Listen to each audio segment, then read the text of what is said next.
Hello viewers, কেমন আছেন সবাই? আশা করি আপনারা সকলে অনেক বেশি ভালো আছেন। তো একটা সমস্যা সবাই পড়েন যে যদি ইউটিউবে আপনারা ভিডিও আপলোড করে ফেলান, তাহলে আপনারা কিভাবে সেই ভিডিওটা ডিলিট করবেন, একটা ভিডিও ডিলিট করবেন, ঠিক আছে? বা ইউটিউব থেকে ভিডিও ডিলিট করার নিয়ম।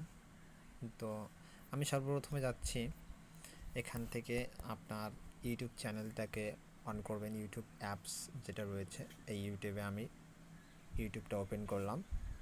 ওপেন করার পরে দেখেন আপনার সামনে এমন ধরনের একটা চলে আসবে, প্যানেল চলে আসবে। তারপরে আপনি এখানে দেখেন, এটা কিন্তু দেখেন আপনি এখানে ডান কোণায় নিচে এই যে ইউ লেখা রয়েছে, ঠিক আছে? আপনি এখানে হাত দেবেন। হাত দেওয়ার পরে এখানে দেখেন learn with Ramesh, learn with Ramesh 4722 your view channel, ঠিক আছে? তো আপনি এই ভিউ চ্যানেলে হাত দেবেন বা এইখানে আপনার নামে হাত দিলেও হবে, ঠিক আছে?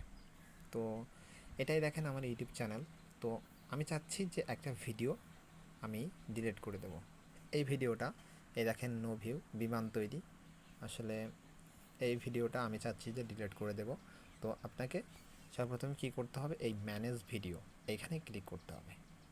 ম্যানেজ ভিডিওয় ক্লিক করার পরে আমাদের সামনে আপনার যতগুলো ভিডিও ইউটিউবে ছাড়া, শর্ট ভিডিও থেকে শুরু করে আপনি যতগুলো ভিডিও ইউটিউবে আপলোড করেছেন সবগুলো ভিডিও চলে আসছে, ঠিক আছে? আমি এই বিমান তৈরি এই যে ভিডিওটা আমি ডিলিট করতে চাচ্ছি, ঠিক আছে? তো দেখেন এই ভিডিওটা একদম উপরের ভিডিওটা বিমান তৈরি, এইখানে এই যে থ্রি ডট রয়েছে এখানে আপনি ক্লিক করবেন, ঠিক আছে? ক্লিক করার পরে জাস্ট এমন একটা ইন্টারফেস আসবে, তারপরে এখান থেকে ডিলিটের চাপ দেবেন, ক্লিক করবেন, ডিলিট দিস ভিডিও, ডিলিট দিয়ে দেবেন। দেখেন আমার ইউটিউবের ভিডিওটা ডিলিট হয়ে গিয়েছে। দেখেন বিমান তৈরি, আর কোনো এখানে ভিডিওটা ছিল কিন্তু নেই, ঠিক আছে? তো এভাবে আপনারা আপনাদের সমস্যার সমাধান করতে পারেন। তো আজকের এই ভিডিওটা এ পর্যন্তই। সবাই ভালো থাকবেন, সুস্থ থাকবেন।